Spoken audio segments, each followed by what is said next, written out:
Hey, what's up? It's Software Neos talking to you before your viewing experience. I just wanted to say welcome back. You know, I've been very late as of recently. I haven't really got content, but you know, you're getting it now, so that's pretty cool. I just wanted to say beforehand that this is part one to a podcast. See, this podcast in particular is very hard to really edit, or at least edit in a small time. And because of my job and everything that I have recently, I don't really have all the time in order to work on projects. So what I decided is this will be part one, and if it does really well, then I'll do part two immediately. If it doesn't do that well, then you're gonna have to wait a week or probably a week and a half for part two in order to exist. Then maybe after that, I'll just combine it all together for the viewing experience. But just wanted to tell you now, if it doesn't do that well, you'll wait. But I'll do other things in the meantime that won't require, all the stress in the world in order to actually do. And yeah, that's really all that I wanted to say. Do your best if you really want this video in order to have part two. If not, that's okay. I have more content coming soon. Two of the biggest ones that people want are definitely the Smash clones don't exist video. I know that's gonna get attention. And the second one would definitely be just the term Smash Killer itself and what I think about it. But other than that, that's really it.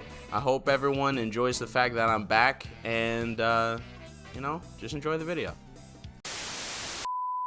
So what's this is a new area for me because I yap about other stuff. So you guys got to tell me what the hell is going on.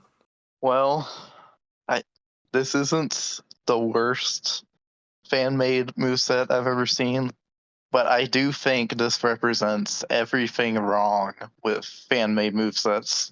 Okay, for the record, we're recording this a few hours after we got done doing the previous podcast. I'm not sure what you want to call it though, but anyway, we're recording this afterwards. I don't agree that this is a complete manifestation of what's wrong with fan-made movesets. I do think there is a lot of interesting things to talk about it, but there are a good amount of elements that I, quite frankly, don't want to see in an official product that are very prominent in this video.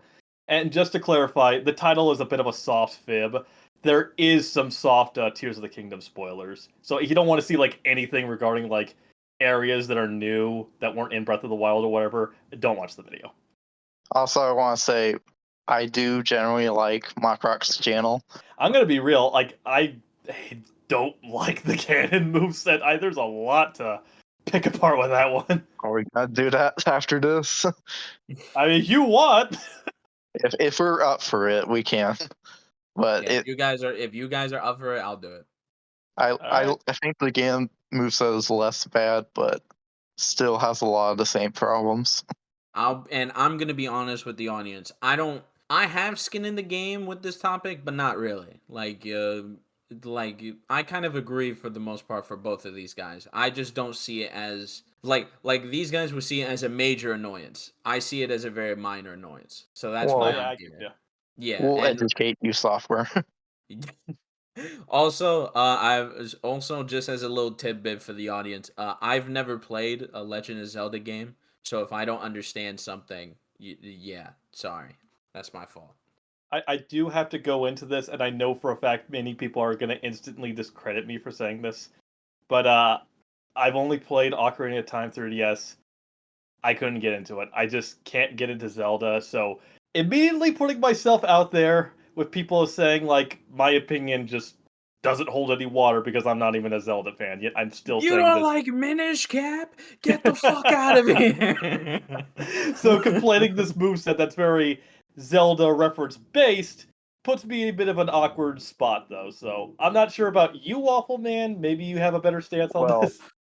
I have played both Breath of the Wild games and Ocarina of Time 3D. So there you go. I guess I have more of a stance on this. He's your pillar. He's your Zelda pillar right now to listen to. Everything else we say is complete horseshit. Okay, no. Yeah, he's a pillar. We're ladders, basically.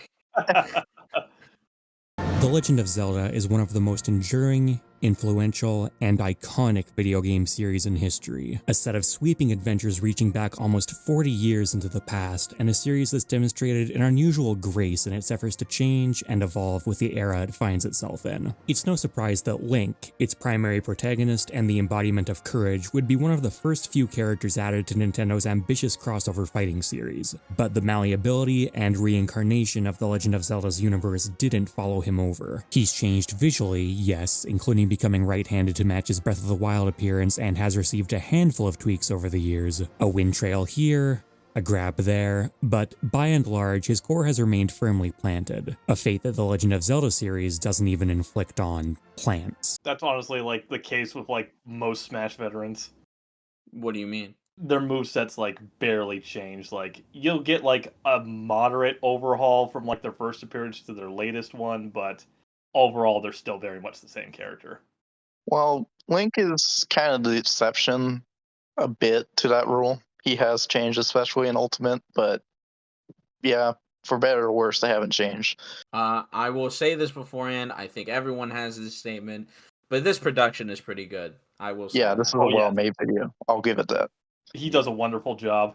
The recent release of Tears of the Kingdom has made this disparity the most apparent it's ever been, so I believe it's more than time for Link's Smash incarnation to receive a true overhaul. This could be done in a more conservative, realistic manner which takes the realities of game development and director Masahiro Sakurai's traditional approach to legacy Smash characters into account, but I figure that if we're doing this, we're doing this. Today's video will be a comprehensive, top-to-bottom remake of Link's entire moveset, as if he was being introduced to the series for the first time as a DLC character in 2023. This video will obviously be covering the recently released Tears of the Kingdom. As soon as the theme song rolls, I'm going to stop using trailer footage, but while there will be showcases of various locations, enemies, and particularly mechanics, I'll be avoiding anything that I consider to be a major spoiler, so bosses, story beats, etc. Even as far as mechanics go, most of what I'll be showcasing is obtained reasonably early in the game, as you'd expect given that these tend to be the most foundational abilities that Link will receive. Plenty of other Zelda titles will be shown as well, and I'm not going to be so stringent with them, so fair warning. With that out of the way, let's make a new Link. Okay, I'm let's sorry. pause for a second. I'm sorry that I was laughing, but It's I fine. have no recollection of these games. So watching a big ass fucking continent with small legs walking just made me laugh. It's fine. So I want to bring up, I think one of the major flaws of this video is one of its main conceptions is that this is a complete overall. It's trying to be as different as possible to the actual version of Link.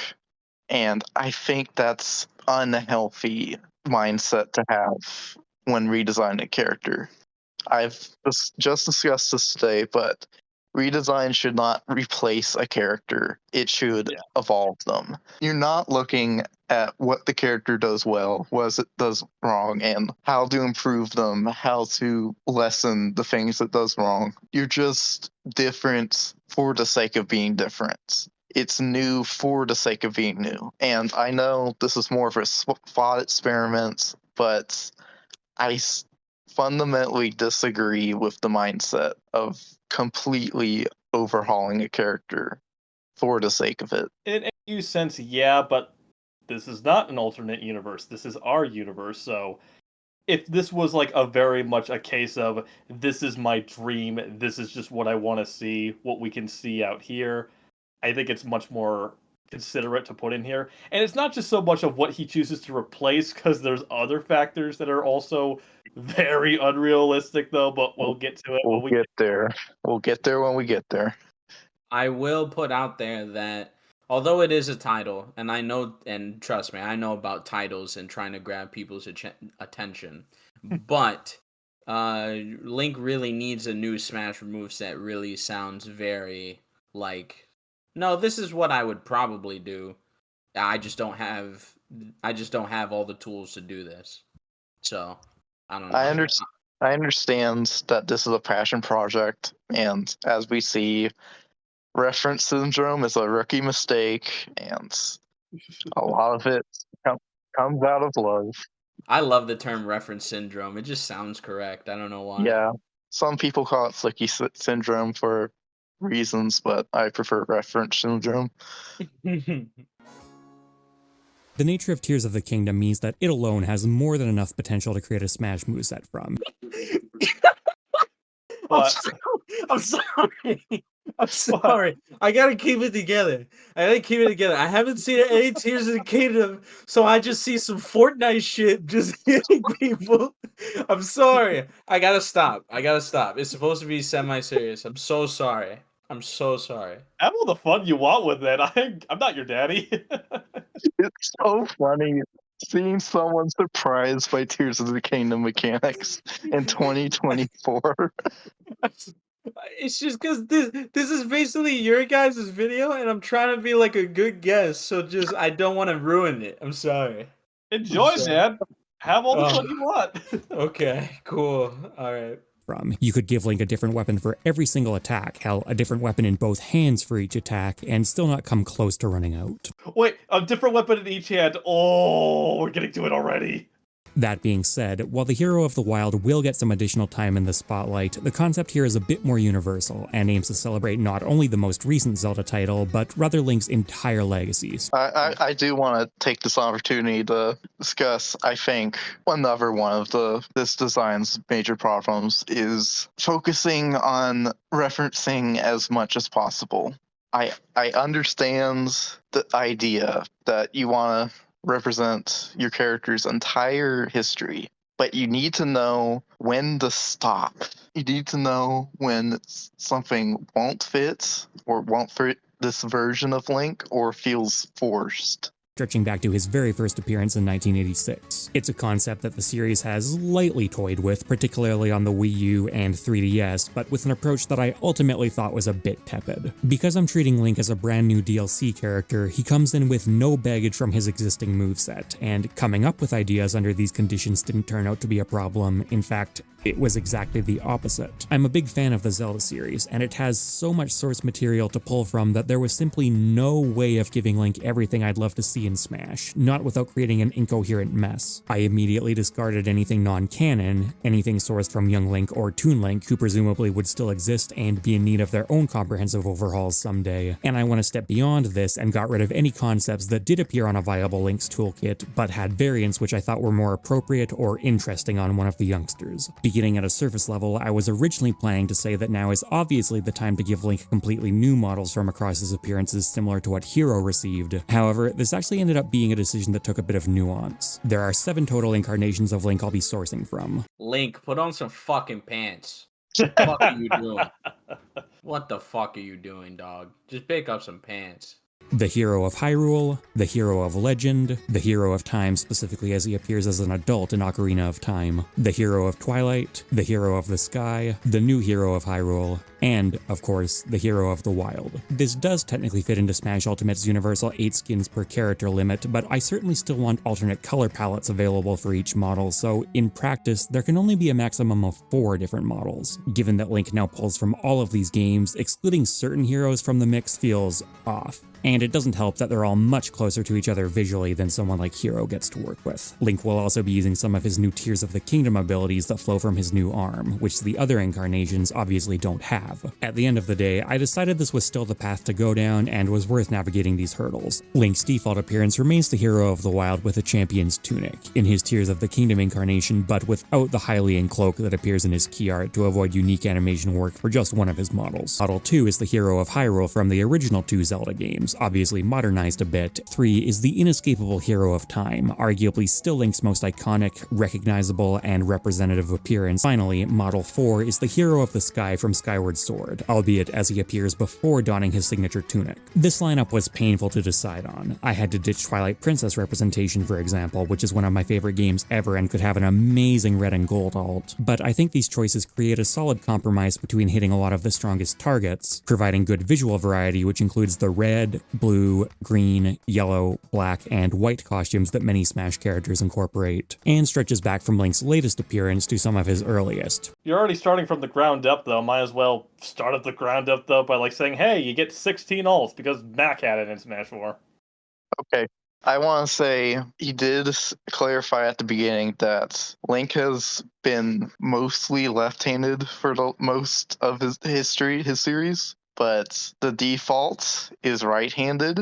So, and I want to say that these alts, using the moveset has on these alts, makes it more confusing, especially since these are weapons these alts can't use. So, I mean, I think I would respect it more if if it was just Breath of the Wild / Tears of the Kingdom Link dressing up as these versions instead of just using these actual versions and having an awkward fanfic moveset.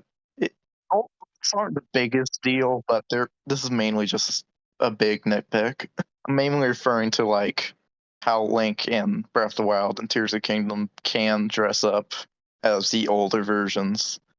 So this could have worked, but he chose the messier way. The unrealistic way. I mean, I don't really have a strong opinion on it, though. It's just kind of like, I mean, these are extras, so this is a big nitpick. So this is not the core problem of the video. This is just a little thing on the side. A few other fun cosmetic things to cover. His up taunt is the elaborate sheathing animation he performs in Twilight Princess when learning a hidden skill or putting his sword away after finishing off an enemy. For his side taunt, he pulls out an ocarina and plays a few notes from a random Zelda song. And down taunt is a sped up version of the Hero of the Wild's cooking animation. that's a little much for a taunt, but Yeah, that's a bit forced, but okay. It's a taunt. It's an extra. That's not the main point. Problem. The movement. I would fucking love if he pulls out the ocarina and like you get a different tune if you play special or normal or grab and shield. That was like Project M, yeah. Like Yeah, no, Project I was M has thinking like I was thinking big band from Oh, yeah! Skullgirls. Project M had that. Like that'd be pretty cool. I don't know how that would work for coding, but that'd be pretty cool. Yeah, I do like the ocarina taunt. It's just this version doesn't use the ocarina. That's where it gets messy. Make a new Link who's just a hybrid of all of them. Do what frickin' Hyrule Warriors did. Boom, there you go. You want to do a hybrid of all of them. For his entrance animation, he now spawns inside of a warp portal, which appear in a huge amount of Zelda dungeons. They did that in like the first Smash 64. They did? Yeah, that's his entrance animation. That's Young Link's entrance too. Yo, give it up to them. That's pretty cool. Victory Animation 1 has him raising his sword above his head, Victory 2 opening a chest and looking pleased at its contents. It's just him raising the sword. That's it. That feels more like a taunt than the baking the food. Yeah, it needs a bit more flair to be a victory animation. A game of Smash isn't an adventure, it's a fight, and I'd rather treat it as a fight, Link coming in with adventures already under his belt. See? He knows! So what happened? Okay, no, I don't mean to be a negative Nancy. Because Link is being treated as a modern DLC character, his design is allowed to be more complicated than the framework that was settled on back in 1999. Oh. He got him? I thought he missed. I forgot to bring that up. A lot of the later DLC characters that did take from their source were more criticized because they didn't fit in the environment of Ultimate as well. Oh, Yeah, no. that's definitely discussing old Smash philosophy versus new Smash philosophy. And I definitely think he overrates how much new stuff the DLC has. I'm not saying like they didn't bring anything to the table, they brought a lot. But he's expecting like every single DLC to be like Steve and Kazuya, which no, even Steve and Kazuya were the exceptions to even DLC rather than a rule. Yeah. More DLC characters were more quote unquote normal than he's giving credit for. He's acting like all the DLC were like this. Yeah, Sephiroth, Aegis, and Sora. Byleth too. And Banjo. And I guess Joker. Kind of. He still had a gimmick. Terry is his own fighting game archetype, so he's in his own section. There's no point making a video like this if I'm not willing to take some risks, and if a fan like me came in and pitched Kazuya with his uniquely slow jump and a move pool that nearly doubles the standard count, they'd probably get flack for being unrealistic. Oh no, not this! The barriers for what constitutes a Smash moveset have come down substantially in recent years. At the same time, we're talking about one of video games' most well-known characters who many people are going to want to just pick up and play, and this should be facilitated. Yeah, this is a good philosophy. I do agree. I generally aimed to make most of his moves fun and intuitive at a base level, with room for experimentation under the hood, while pushing a few aspects of his kit to the point where I was worried they might be getting too busy or over the top, and then usually pared them back a bit. Man, what was the original version of this? If he thinks that the original is too busy, wow. Join the Patreon. He probably has a draft of it. 20 special mechanics. Every move has 50 different versions. You know what's freaking weird? And we haven't even gotten into that place yet. Sorry. Let's keep going. I don't think there's too much point trying to speculate how good this incarnation of Link would turn out. Aerials and out of shield options are big business in Ultimate, but he also has several really powerful tools that aren't directly comparable to anything that currently exists in Smash. Before anything else, I think this direction would be fun, interesting, and feel like Link, and you can move a character from low tier to top tier by tweaking a couple numbers anyways. Okay, so maybe this is just me, and maybe I'm being a hater, right? No, don't let him fool you over. Don't listen to the propaganda. Okay, so like this, I don't want it to be a big main point, but this is a thing that gripes me whenever this happens. I understand that Smash is the dominating force of every single thing, and sometimes he talks about rivals.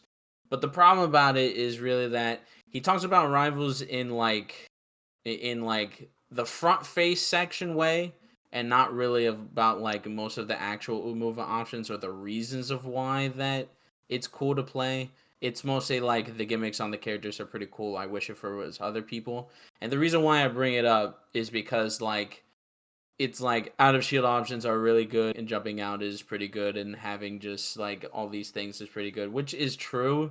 But the problem is also just like we're kind of only talking about Smash and like their limited sort of area rather than like actually get to why platform fighters would probably be good and how to design against things like that. I understand this is a very Smash video, but to have basic things such as that to me is just like I feel like we're kind of downsizing already. Maybe I'm wrong, but I'm just saying.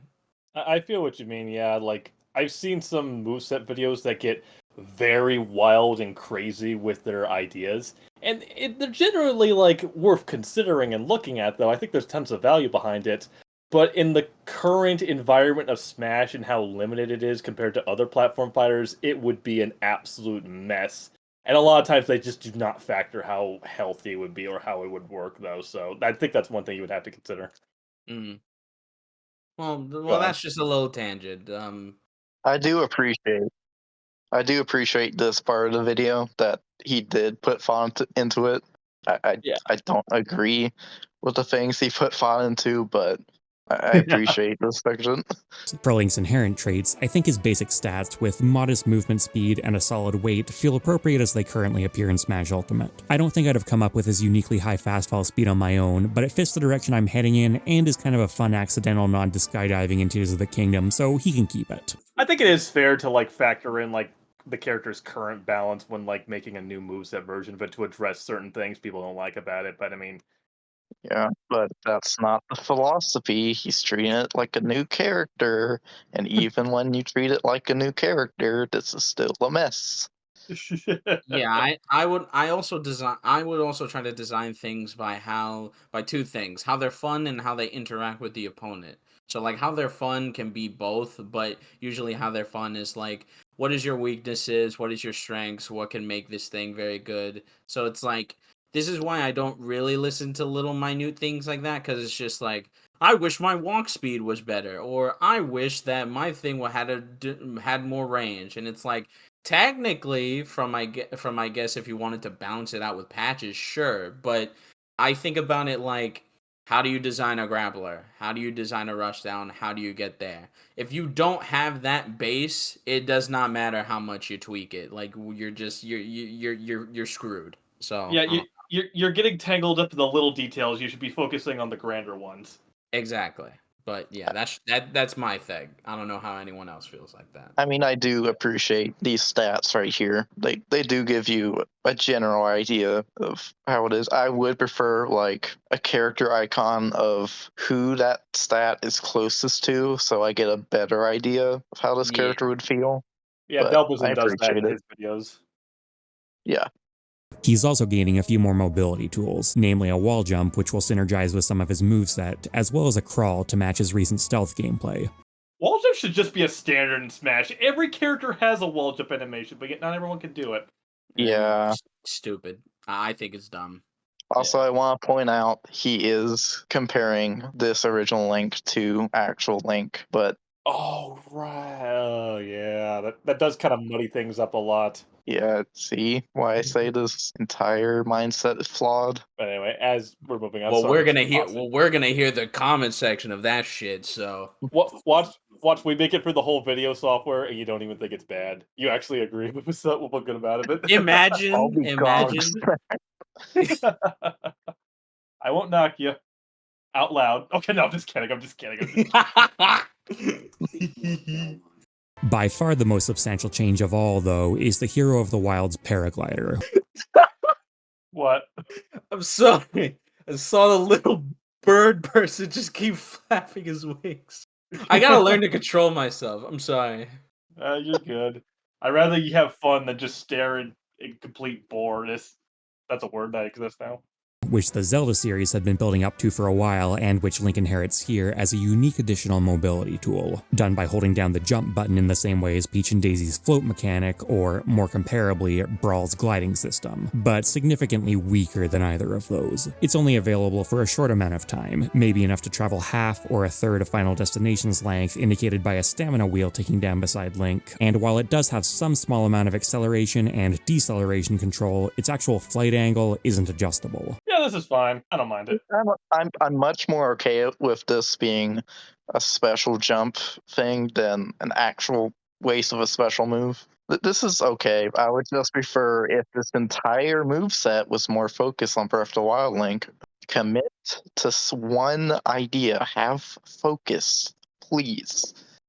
Back on solid ground, Link's passive ability to block projectiles with his shield while standing and walking has been removed. I don't think you need to get rid of this, but I mean, oh well. Yeah, it's unnecessary, but whatever. It's not that useful in actual Smash anyway. Yeah, I think if it was more useful, maybe that would be the point. But hey, I love key poses, and if you make them better and better so that we don't become past Mortal Kombat, that's a plus to me, but who knows. Now, there's a reason that Link is only able to block passively half as often as he used to, beginning with an attack that's on the weirder side of its Smash move slot, but straightforward as far as it appears in The Legend of Zelda. Link's jab is now the shield bash. I will say I like the ideas of some of these moves. I don't think this should be a jab. I think it should be like a forward tilt.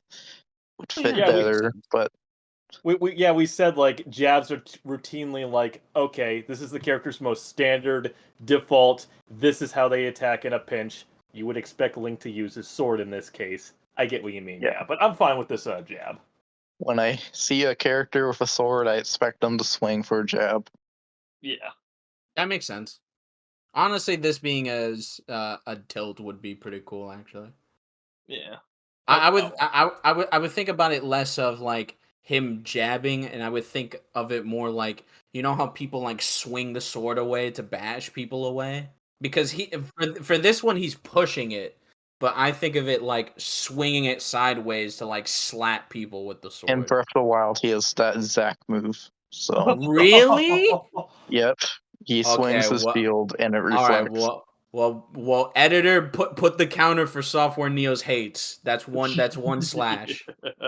This is definitely a bit of his own bias because he loves shields bashes. I Well, like it too. Ryan was my favorite character in Xenoblade 1.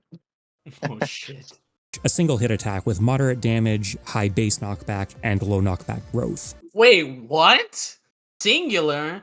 I thought the shield bash he was going with was going to be like multiple bashes, but I guess not. Oh, like Yeah, a like a boop boop boop kind of thing. Yeah. Or if you're gonna have a shield bash, maybe just Or maybe, Make it part of the free hit combo. like maybe Yeah. like the dash attack is already good, but I would think the shield bash would also be like the dash attack. Like he lunges, Yeah, it could also work, but fucking pushes it, I guess. But I don't know. I'm not a game it's designer. just an awkward spot to put this. Yeah. It's also one of his shortest ranged attacks, even though he pushes forward a bit. In return, however, it beats out other moves completely, in the same manner as something like Palutena's dash attack. Alright, that shield bash look awkward as fuck. I'm not gonna. Yeah, if that's what he's imagining, yeah, I'll take my shield swing. That's kind of bad then. You're gonna have to like reimagine that to work better. Look in a at 2D this! silhouette. Look at this! This is what I'm talking about. Look at Palutena. Bam! That's what I No. think. I don't like that property. Screw that property. She needs it. I mean, okay. On Heroes 4 tilt, it works okay. On a quick spammable move, Dash attack and backer. Yeah, and Nair when we had that. And doing so is accompanied by the visual and sound effects that the hero of the wild gets on a successful parry. On top of this, it also acts as a reflector, an application that's never appeared on a jab in Smash before, but does exist on a number of other normal moves across the roster. Oh my god, he got bodied. I mean, if that's not a spammable move, maybe doing something that big and flashy is not ideal. Maybe like a mini version, perhaps. This should be somewhat committal. Oh my Yeah. god, I'm sorry, that I-Tank got bodied. New video series software plays Breath of the Wild. I should probably play Breath of the Wild. This is just so funny. In Link's case, though, he doesn't have to expend a special move on it. I'm sorry. I hate doing this, but here's why. He fucking punched that pterosaur in his face. Jesus Christ. Maybe I should be playing these games. Okay, I'm back, and it seemed like I missed the part. We're finally getting to this move. Yeah. He skipped around, and now we're doing down special. Oh boy. Alright, let's get to it. Link's new down special is Fuse, an adaptation of an ability he gained in Tears of the Kingdom, and it's a bit of a mouthful. It's probably the most complicated move in Link's kit, although I think you'll get the concept pretty quickly, and informs a lot of decisions made about his more straightforward moves, so it's worth bringing up now. Nothing like this currently exists in Smash, but the most notable comparisons would be to Villager and Isabelle's pocket ability, as well as Incineroar with his Revenge. Link stretches out his arm as the air around him glows and shimmers for a moment, and if any projectile or item enters the area, it gets fused to his Master Sword. While he's fused with a physical item such as Samus's Super Missile, this will be attached to the end of all of his melee attacks. Using Samus's Super Missile as an example, if Link jabs while fused with it, then his Shield Bash becomes not such a stubby option that deals fire damage with light upwards knockback, turning it into a very good combo tool, especially because Link gets to move faster afterwards. Meanwhile, if Link attempts to fuse with an energy-based projectile, say Samus's Charge Shot, this will work, but it's generally less effective. There's no range extension because there's nothing to actually stick onto his weapons, and his fused attack gets the damage boost, but no knockback changes. Okay. Pause. Okay. Fuse. I get the want to have Fuse in a Smash Bros. Moveset, but I think he over-designed it. If I had the Pit Fuse in Link's kit, I would simply have it, if he picks up an item, it's fused to his sword. If he uses bow, it's fused to the arrow. And Yeah, that's actually kind of what I thought it was going to be, where it just makes your attacks, or at least one attack maybe, have like the property of what it was beforehand. Like, if it was an explosion and he like used forward smash, it would do a lot more damage and a little bit of an explosion, I guess. If he did like an electric one, it would like, you could fire the arrow and then like it would like paralyze someone. Like, I thought it was gonna be that. Yeah. I'll be honest. if you grab a bomb, your bomb's on the shield, and it can explode. But you also have bomb arrows when you throw them. So that's the more conservative, easier way to do it. you could say it's more boring, but I think it makes more sense than spending an entire down special move just for this mechanic. Just make it grab. What is your thoughts on the fusion? Did you hear my thoughts? I heard most of them. Yeah, like your way was a lot more of simple and to the point. It gets fused to the sword, it gets fused to the arrows, and it just has the same effect of whatever projectile or item it grabbed. Yeah, that's all you need. You don't need to overcomplicate it or waste a special move slot to this gimmick. Yeah. It's Just just one extra thing to Link, not the whole his whole main gimmick. yeah, this idea. It's cool. It's very imaginative. I think it's a very interesting. It would be a very cool and and fantastical idea to put into Smash, but it is way too goddamn ambitious.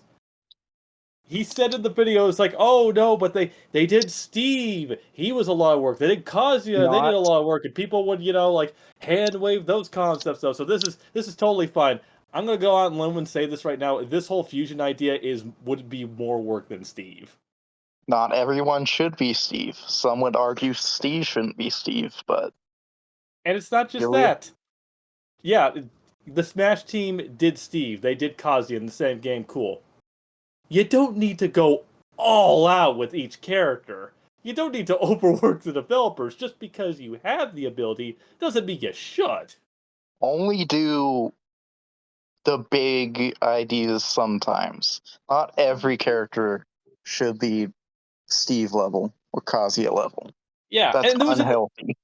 and there was some compromise behind that because Steve had stupid, simplistic animations. Kazuya, they had access to ticket resources because Banco. Here, you got this whole fancy, smancy gimmick and a whole other character to develop. So yeah, I think this is just completely unrealistic. I'm sorry. Every single time, every 5 minutes, I will hear MGG just scoff. Just in Ugh, I'm scoffing on the God. inside. Oh, look at this! Look at this! Look at Level how much peasant. look at how much effort he does for his concept. Peasant. Oh, disgusting, despicable. In the words of Shadow the Hedgehog, disgusting black creatures. Oh my fucking god! Yeah, my sight. You had Get to out of say my that. sight. That said, as long as we're here in the territory of weird moves that impacted other design decisions, there's one more that I'm going to skip to before we circle back around to more basic stuff. This would be Link's grab, as well as the return of a Zair or aerial tether, because Link is being reverted to the tether grab he's employed throughout the majority of his Smash life, this time wielding the double claw shots that have appeared in several Zelda titles. Link now keeps them equipped while grabbing an opponent, using one to lock them in place while he smacks them around with the other one for his pummel. That would look weird if you grabbed an aerial opponent. Oh my god, that'd be so cool though. You just grab people and you can like slam them into the ground in the air. Yeah, this is a neat idea. I'll compliment that. But the problem is, this version of Link is specific, very clearly doesn't have the claw shots. This is a fanfic moveset, and I'm the one that usually defends creative liberties. But when you get into fanfic territory like this, this is that's where I draw the line. I guess we're all sick of multiverse stories. I can't believe Software Neos is gonna like appear and he's just like, okay, let's just see what it is, and he's just slowly getting grumpier and grumpier like you guys. He's finally seeing what we see. Yeah, I He's see being the world converted. as it is. He's getting red pilled as we speak. But I'm fine with like the double claw slots. I don't have any strong opinions on them. I also had to decide whether Link is able to latch onto floors, which was never a question non-angleable tethers had to answer, and I'm somewhat reluctantly saying no. It'd make physical sense and probably be fun, but it easily turns into a more exploitable burst movement tool than I want Link to have. By all means use it for burst movement in tandem with an item, though. Claw-shotting off your boomerang sounds like a good time. In another game, that would probably be okay if air dashing was like a big thing, but you know, I respect restricting yourself yeah. at this moment. You should have restricted yourself in other moments, but that's I would just take this concept and I would just put it in another platform fighter where you can like air grab people and like fucking dunk them down. That'd be just pretty cool. Yeah, this would be fun in like Rushdown Revolt. It would. It would. Absolutely. Moving into tilt attacks, Link's new forward tilt is the Hero's Lunge, a single hit stab with good range, speed, safety, and if its new tip or sweet spot connects, reasonable kill power. yeah, that's a big especially when the one he has right now is far from broken. Maybe okay, so maybe well we already talked about how the forward tilt could have been like the shield bash, like a quick like side smack of people. But my problem with this is that that's more for fencers than dual-handed swords, you know? Dual-handed swords are usually like up and over and then you hit people because you need like I understand like people can use like smash ultimate jab and be like, well, that's only well clearly you don't have to follow principles, but it's like forward slashes are really good for very thin swords because you're directing a point and stabbing it to stab someone.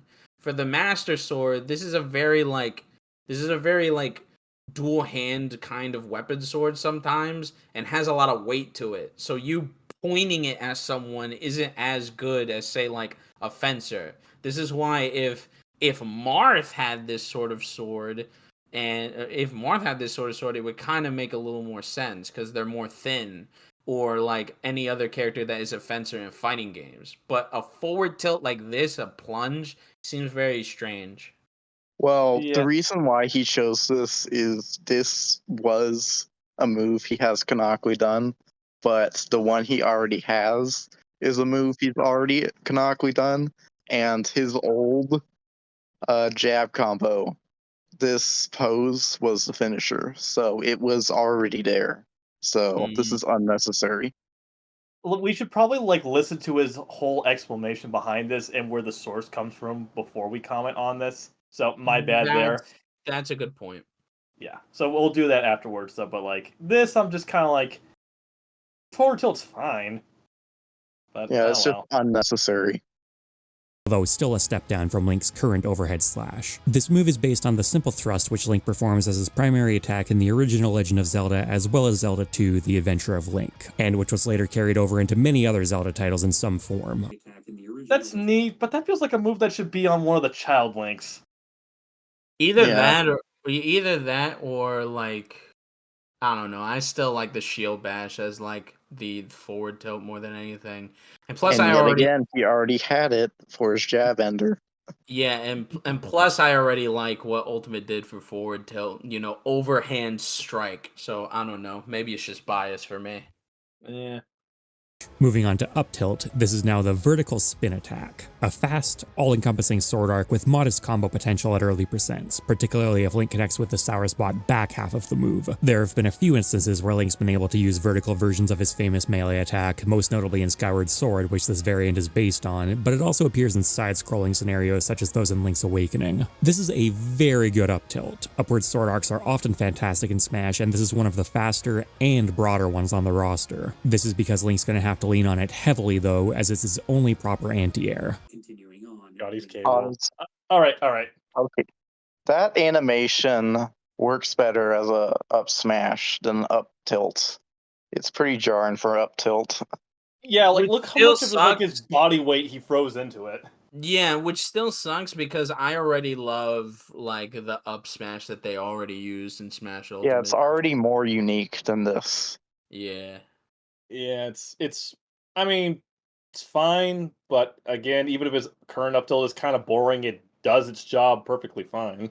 Continuing on, Link's down tilt is a low 2-hit strike as he cracks his whip forward and pulls it back. The first hit dealing fixed downwards knockback to lock his opponents into the ground, and the second hit dealing vertical knockback with modest scaling, sending them nearly straight up at the tip and more outwards otherwise. Okay, stop. Alright. No. Why do you need that whip? His sword already does the job. It's long, it's thin, you can reach far. You don't need this. It's just Dare to be Dare. He doesn't need it. I'm kind of shocked he didn't go for like, well, if you use up the move, you have like a 1.5 chance to pull an item from someone and then apply it to your fuse thing. That would be You funny. could have made it more complicated. Well, let's hear his reasoning for reference syndrome and then disagree with it when it's over. Alright. Let him cook. Now that we've seen a few of Link's moves, both simple and complex, you may have noticed that so far they've all been very direct references to the Legend of Zelda series. The necessary ratio of canon to original moves is one that comes up a lot in Smash design discussion. And from my perspective, the classic question template of who would win, Mario or Kirby, is a fun one that the series uniquely aims to provide at least the illusion of an answer for. And the more a character feels like they've been pulled from their own world, the stronger that illusion is. So he knows. He knows. So what happened? I think my problem is that some of the references are equipped with like the basic things. Like up B from the air, you know, is very unique. But when you do it in the ground, it's like that move that was shown here. Look. Yeah, see? Mhm. Yeah, that's So- his original. Yeah. So it's like it's like I think there's already been a middle ground where you can add references but also make it just look like what he would do in a fight, you know what I mean?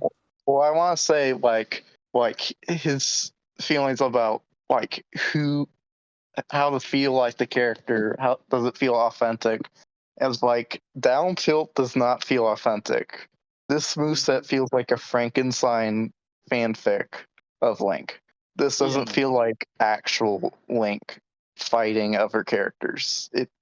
So no, I do not think this point stands any water with this moveset. If you're going to take like source materials for how Link would work in a fight, take moves he would do in a fight, in a combat scenario. Sword moves, the thing he already has out at all times. When making a character, sometimes you should just go, okay, what would they do for up tilt? What would they do for down tilt? What would they do for forward smash? What would naturally pop in your head? Especially in this moment where you have like less than a second to react, you don't have time to pull out something like put away your sword and then pull out a new move. It's like, no, you don't get prep time. You gotta think on the fly. Snap Once something. again, this philosophy works with some characters. It works with someone like Eggman, where you can pull a reference from a boss battle for all of his normals and it would work. But this does not work for Link. Not everyone can be Game & Watch, and not everyone should be Game & Watch. Not everyone can be Bugs Bunny and pull out a big rocket out of thin air. Yeah, Not but he also everyone's a cartoon. but he also smacks you with a bat and that's funny as hell.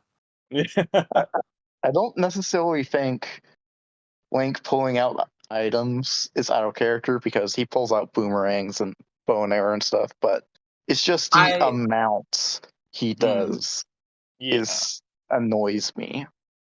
I also think it's very interesting that minutes ago, I believe he was talking about how we should be designing things for a fight rather than like an adventure. And a lot of these things feel like an adventure-esque thing. You know what I mean? Yeah, if you were Yeah. to put this in like a single player game, that down tilt with the whip thing, it would look weird in a fight, but like it would totally make sense for a puzzle situation. Yeah. So Yeah, it feels like he contradicts himself. like this would be good. Like this would be good in like a Metroidvania. Like just to, like going around like using that shit. That'd be pretty cool. Yeah. This heavily applies to his next move as well. Link's dash attack is now the dash attack, where he equips the Pegasus boots, very briefly runs in place to charge up momentum, and dashes forward with sword point out to deliver a piercing stab. I thought of this before as a dash attack, but I thought of it for Toon Link. Same. Okay. So like I just think it's on the wrong Link. the pose to me looks like a side B. Like when I think about this, I think of like Fox side B, and I think about it like he poses for a defensive slash, and then he slashes him at the end. Like that's what that makes me think about.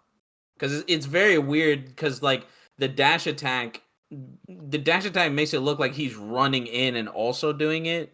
But like it's just weird to me. It's just a little weird. It is. Maybe it's just from like the fact that he's got his shield out though, but I also think the silhouette is a little odd. But like doing this one-handed probably would also not be the most aerodynamic. I guess is what I you think would put the it though. shield should be at the back of his head somewhere. Yeah, or like he holds it back and only has his like he kind of holds it back though a little bit though, kind of like in a flex pose, and then charges with one hand. Mm. Yeah. This is a recurring attack in many 2D Zelda titles, and it works similarly in Smash, although the charge-up time has been cut way down, with Link now only taking a couple steps in place, and the total distance traveled has also dropped substantially. It still travels far enough to be the longest range dash attack in the entire game, and Link moves quite quickly, but the fact that it's telegraphed with longer startup than most dash attacks means that it needs to be committed to earlier when trying to, say, catch a landing. It also does a high amount of shield damage, much like how it plows right through guards in Zelda, although it's still not really a shield breaker move and won't generally be safe on block either. Goofy ass run. DY say it's on the wrong Link. I agree. Yeah, it should probably be on Young Link or Toon Link, probably. Toon Link. This is a Toon Link move.